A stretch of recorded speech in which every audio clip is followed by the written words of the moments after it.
My husband, 26-year-old male, and I, 28-year-old female, live in a 2-by-2 apartment and are expecting our first baby in the fall. We both work from home about half the time, so we each need separate spaces at home to work from.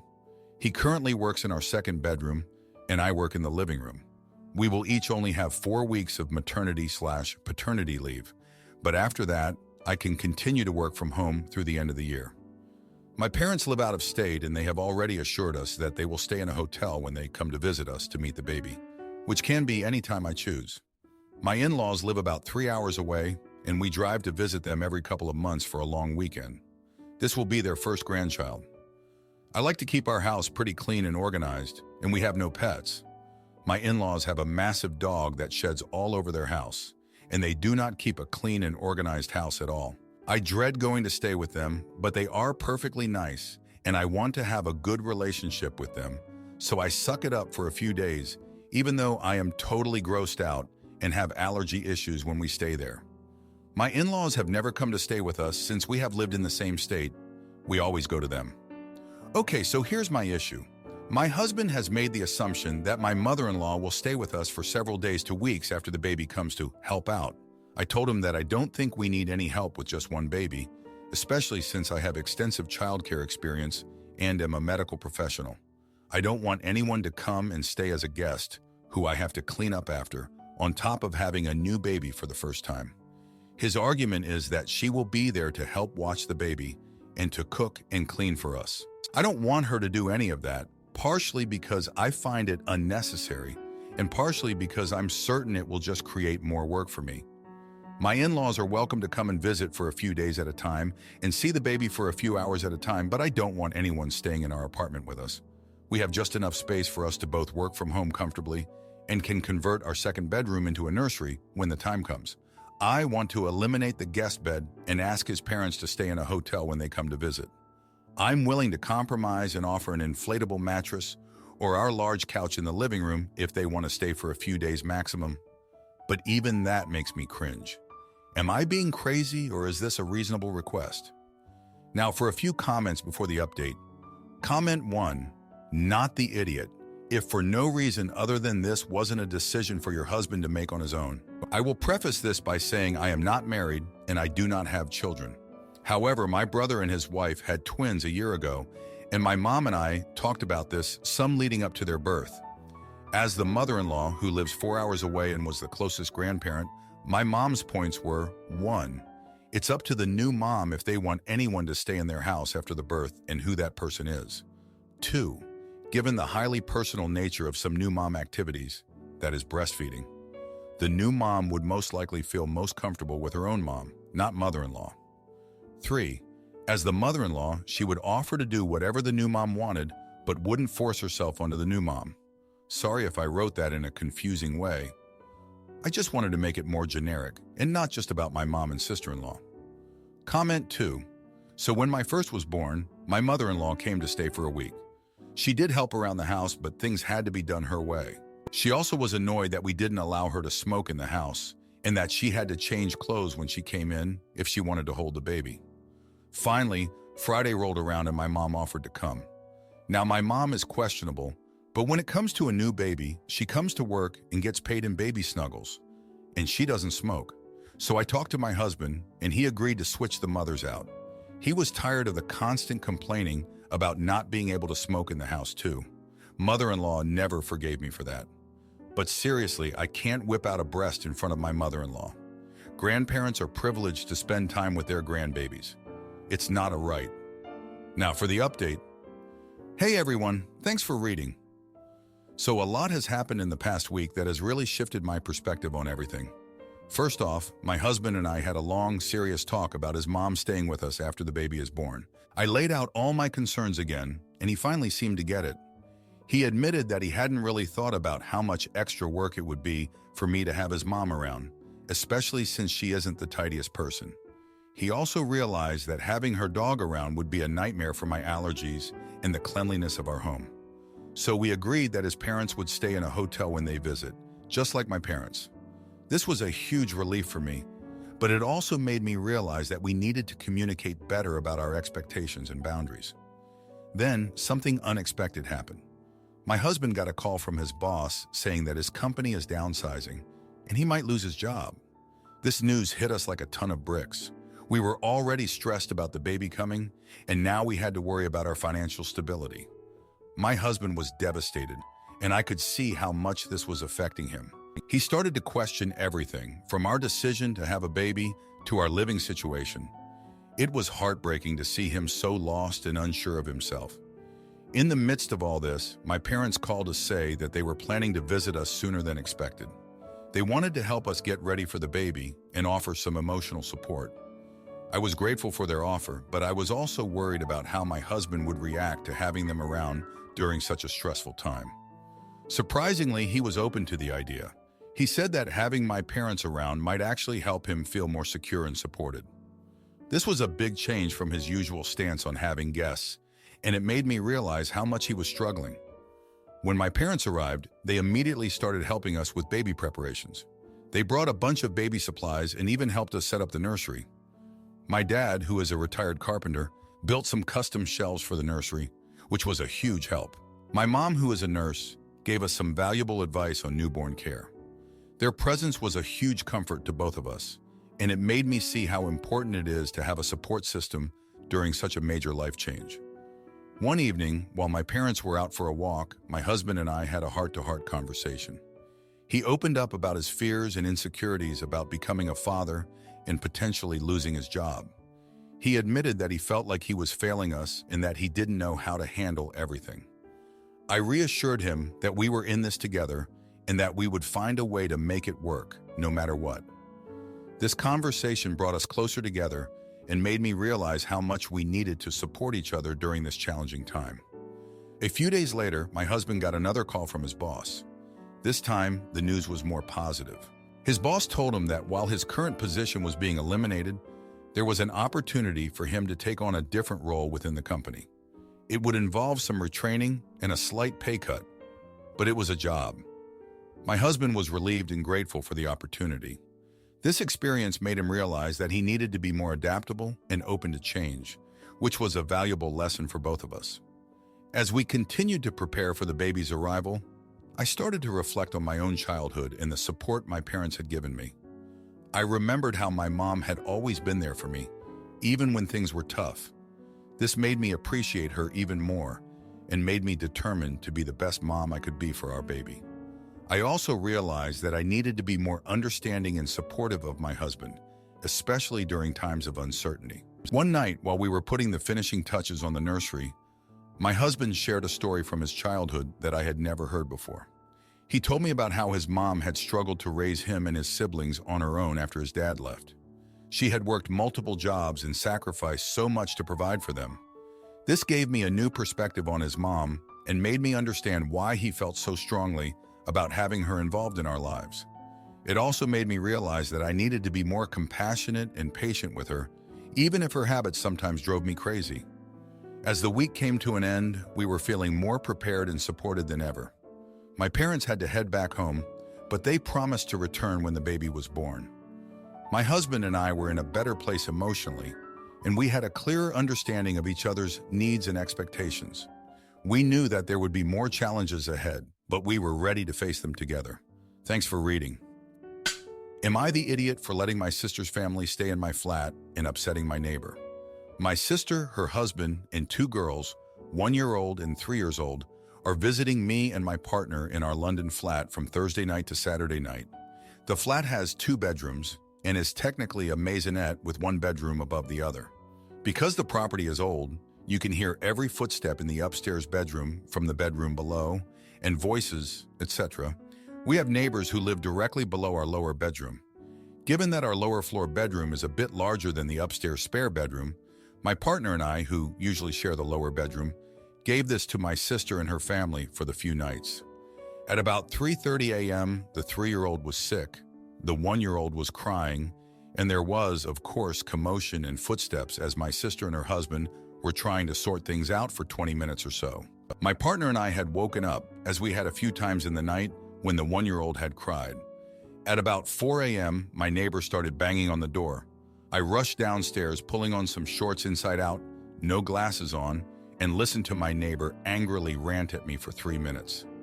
My neighbor was demanding that the baby couldn't stay for another night and had to go home today, Friday, that she is working in the morning and has been kept awake for hours. She is a woman and therefore very sensitive to the noise of a crying baby, that she never makes noise in the flat and therefore she is a good neighbor, and I'm not, that I should have informed her that a baby would be here in advance, and that she had reported me to our shared landlady. I stood there dazed and apologizing intermittently until about 3 minutes in when her partner came to the door and presumably ushered her inside. She also said something about being the aggressive one and more willing to confront me about this than her partner. Her partner is typically very calm, and I have had very friendly and apologetic chats in the past with him if I ever was too loud. To be clear, I'm not typically a very loud neighbor. I didn't feel like I had a good defense at the time, that I should have informed the neighbors that there might be a crying baby and that I was the one at fault here. But then when I came back inside to my mortified guests and told them not to worry, I started to think it was the neighbor who had crossed the line here. I told the neighbor that I'd discuss it in the morning with her. I'm not entirely sure which angle to take when we do discuss. After some reflection, I feel like if she had a baby crying in the night, I wouldn't be the one banging on the door and demanding that the baby leaves. So maybe she is the one at fault here. But I do understand her point and her frustration. Any advice on how I should approach our discussion would be much appreciated. And am I at fault? Now for a few comments before the update. Comment 1. Not the idiot. Babies crying is one of the few late-night noises that is acceptable. They fuss, they get angry/hungry/wet/dry/colicky/who bloody knows. It's annoying for the neighbors, but you are allowed to have your family stay in your home. I would try to talk to the neighbor when she hasn't just been woken up and apologize, but clarify that she can't dictate your guest list. The neighbor should just be thankful that you don't have kids. Comment 2. Not the idiot. If she wants full peace and quiet at all times, don't live in a flat situation. As you're usually a quiet neighbor, she seems to have overreacted a bit about the noise. Unfortunately, your guest came with children and they can be noisy. What would her reaction have been if it was yours and your husband's child? It is what it is, and she's being a bit dramatic. Now, for the update, thanks for all the comments from the last post. So here's what happened next. The morning after the confrontation with my neighbor, I was still feeling pretty rattled. My sister and her husband were visibly uncomfortable, and I could tell they felt guilty about the whole situation. My partner suggested we all go out for breakfast to clear our heads and give the neighbors some peace. We found a cozy cafe nearby and tried to enjoy our meal, but the tension was obvious. Later that day, I decided to have a calm conversation with my neighbor. I knocked on her door and her partner answered. He seemed more relaxed and invited me in. I explained that I understood their frustration and apologized again for the disturbance. He nodded and said he appreciated the apology, but mentioned that his partner was still quite upset. He suggested we all sit down together to discuss it. When my neighbor joined us, she was still visibly angry. I reiterated my apology and explained that it was an unexpected situation with the kids getting sick. She listened, but remained firm in her stance that we should have informed them beforehand. I agreed that we could have handled it better and promised to be more considerate in the future. She seemed to soften a bit, but still insisted that the baby couldn't stay another night. Feeling stuck, I decided to call our landlady to explain the situation and see if she had any suggestions. She was understanding and said she would talk to the neighbors to help mediate. That evening, she came over, and we all had a meeting in our flat. The landlady suggested that my sister and her family stay in a nearby hotel for the remaining night to avoid further conflict. My sister and her husband reluctantly agreed, and we helped them pack up and move to the hotel. The next day, my partner and I visited my sister's family at the hotel. They were in better spirits, and we spent the day exploring London together. It was a relief to have some quality time without the stress of the neighbor situation hanging over us. However, I couldn't shake the feeling that things were still unresolved with my neighbor. A few days after my sister's family left, I ran into my neighbor's partner in the hallway. He mentioned that his partner had been under a lot of stress at work and that the noise had pushed her over the edge. He apologized for her outburst and said he hoped we could move past it. I appreciated his honesty and told him I understood. But then something unexpected happened. My partner and I were out for a walk when we bumped into an old friend of mine from university. We hadn't seen each other in years, and it was a pleasant surprise. We caught up over coffee, and I mentioned the recent events with our neighbor. My friend shared a similar experience he had with a difficult neighbor and suggested we try mediation through a local community service. Intrigued, I looked into it and found a mediation service that specialized in resolving neighbor disputes. I brought it up with my partner, and we decided to give it a try. I approached my neighbor's partner with the idea, and he seemed open to it. After some convincing, his partner agreed as well. The mediation session was eye-opening. The mediator helped us all express our feelings and frustrations in a constructive way. My neighbor revealed that she had been dealing with anxiety and that the noise had triggered a panic attack. She apologized for her harsh words and admitted that she had overreacted. I shared that we had been trying to accommodate my sister's family and that it was an unusual situation for us as well. Through the mediation, we reached an understanding. We agreed to communicate better in the future and to be more considerate of each other's needs. My neighbor even suggested we exchange phone numbers so we could text if there were any issues. It felt like a weight had been lifted, and I was hopeful that we could move forward positively. In the weeks that followed, things improved significantly. My neighbor and I exchanged friendly greetings in the hallway, and there were no more late-night disturbances. My partner and I made an effort to keep the noise down, and our neighbor seemed more relaxed. Reflecting on the whole experience, I realized how important communication and understanding are in maintaining good relationships with those around us. It also made me appreciate the support of my partner and the willingness of my neighbor to work through the conflict. Thanks for reading. Am I the idiot for threatening to call CPS on my neglectful parents who dumped my siblings on me? I am the oldest of my 7 siblings. My parents worked a lot when I was a kid, so I always took care of my younger siblings. 2 years ago, I got a better paying job that was far from my parents, so I told my parents that they couldn't drop off the kids anymore. Yesterday, they called me and told me that they were going to drop off 3 of my siblings. Now, they usually give advance notice, so I thought maybe it was an emergency. Well, turns out they wanted to go to a destination wedding and needed a babysitter for 4 days.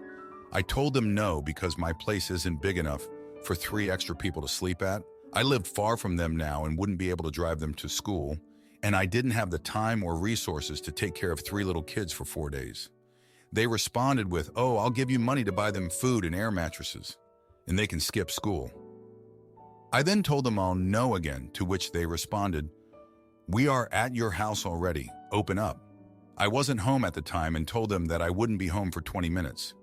They said fine, that they can wait, and I said that I'm not going to watch them, but we can talk in person when I get there. Big mistake. I arrive home and I see my siblings at my doorstep. Worried that they were just left on my doorstep, I looked around for my parents. I spot their car and make eye contact with them. As soon as we lock eyes, they, I kid you not, drive away. I take the kids inside to figure out what to do, as I can't watch them. I call them like 20 times, no answer obviously. Then I call my sisters, 18-year-old female and 16-year-old female, and explain to them what happened. They were shocked, and I told them that I was dropping the kids back off and going to get our parents back. I dropped them off with my sisters and then called my parents from my sister's phone. My parents picked up the phone, and I told them that I was at their house with their kids.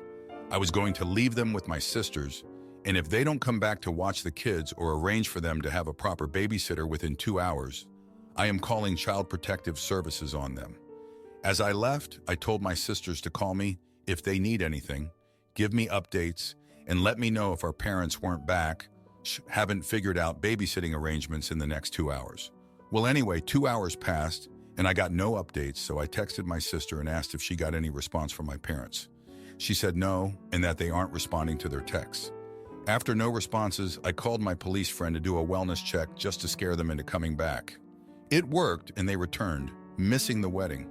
Once they got back, they started blasting me with messages calling me vindictive. I blocked them, so my mom took my sister's phone and started texting me as my sister, basically saying, "You're a jerk for blocking mom." So I don't know, maybe it was a bit harsh to make them come back and then block them? Now, for a few comments before the update. Comment 1. Not the idiot. Their failure to plan for a sitter isn't your problem. Their idea of dumping them on you is child abandonment. I'm glad you called CPS on them. Hopefully they won't do this to you or anyone else again. Comment 2. Were you also supposed to skip work to take care of your siblings? How very entitled and ignorant on their part. You did the right thing. They'll never try to bulldoze you again. Not the idiot now for the update. Thanks for all the comments from my last post. So after everything that happened, I thought things would calm down. But boy was I wrong. The day after my parents came back, my mom showed up at my place unannounced. She was furious and demanded to know why I had blocked her. I told her that I needed some space and that her behavior was unacceptable. She didn't take it well and stormed off, saying that I was tearing the family apart. Later that day, my 18-year-old sister called me. She was upset because our parents had been arguing nonstop since they got back. Apparently, they were blaming each other for the whole situation, and it was causing a lot of tension at home. My sister asked if she could stay with me for a few days to get away from the chaos. I agreed, and she came over that evening. While she was staying with me, we had a long talk about our family dynamics. She confessed that she felt like she was always caught in the middle, and that our parents often relied on her to take care of our younger siblings. She was feeling overwhelmed and didn't know how to handle it. I could relate to her feelings, having been in a similar position myself when I was younger. A few days later, my parents called me again. This time, they were much calmer and wanted to have a serious conversation. They apologized for their behavior and admitted that they had been wrong to drop the kids off without any notice. They asked if we could all sit down and talk things through as a family. I agreed, but only if my 18-year-old sister could be there too, as she had been deeply affected by the whole situation. We arranged to meet at my parents' house that weekend. When we got there, the atmosphere was tense, but everyone was willing to talk. My parents started by apologizing again and explaining that they had been under a lot of stress lately. They said that the wedding was important to them because it was a close friend's, and they didn't know how to handle the situation better. I told them that while I understood their stress, it wasn't fair to put that burden on me or my siblings. I explained that I had my own life and responsibilities and that they needed to respect that. My 18-year-old sister chimed in, saying that she felt the same way and that she needed more support from them. The conversation was tough, but it felt like we were finally making some progress. My parents agreed to be more considerate in the future and to communicate better with us. They also promised to find a more reliable babysitting arrangement for my younger siblings so that my sister and I wouldn't have to bear the brunt of it. After the meeting, things seemed to improve slightly. My parents started looking into hiring a part-time nanny, and they made an effort to check in with us more regularly. However, the underlying tension was still there, and I couldn't shake the feeling that something was off. A few days later, my 16-year-old sister called me in tears. She said that our parents had been arguing again and that she felt like she was walking on eggshells at home. She asked if she could come stay with me for a while. I agreed, and she came over that evening. While she was staying with me, we had a heart-to-heart conversation. She revealed that she had been struggling with anxiety and depression for a while, and that our parents' constant fighting was making it worse. She felt like she couldn't talk to them about it because they were too wrapped up in their own issues. I was heartbroken to hear this and realized that our family had a lot of unresolved issues that needed to be addressed. I decided to confront my parents again, but this time, I wanted to approach it differently. I wanted to get to the root of the problem and find a way to help my siblings and myself. I called my parents and asked if we could have another family meeting. They agreed, and we arranged to meet at their house again. This time, I brought my 16-year-old sister with me, as I felt it was important for her to be part of the conversation. When we got there, I started by explaining how my sister had been feeling and how their constant arguing was affecting her mental health. My parents were shocked and seemed genuinely concerned. They admitted that they hadn't realized how much their behavior was impacting us and promised to work on their communication and relationship. We also talked about the importance of setting boundaries and respecting each other's space. I told them that while I loved my siblings, I couldn't always be the one to take care of them and that they needed to find a more sustainable solution. My parents agreed and said that they would continue looking for a nanny and try to be more mindful of our needs. The conversation was emotionally draining, but it felt like we were finally making some real progress. My parents seemed more committed to improving their relationship and being better parents to my siblings. My 16-year-old sister also felt more supported and agreed to see a therapist to help with her anxiety and depression. In the days that followed, my parents made a noticeable effort to improve their communication and be more present for my siblings. They found a part-time nanny who seemed reliable, and my 16-year-old sister started her therapy sessions. Things were far from perfect, but it felt like we were moving in the right direction. However, just when I thought things were settling down, I received a call from my 18-year-old sister. She told me that our parents had been talking about moving to a different city for a job opportunity. This news threw me for a loop, as it would mean even more changes and uncertainty for our family.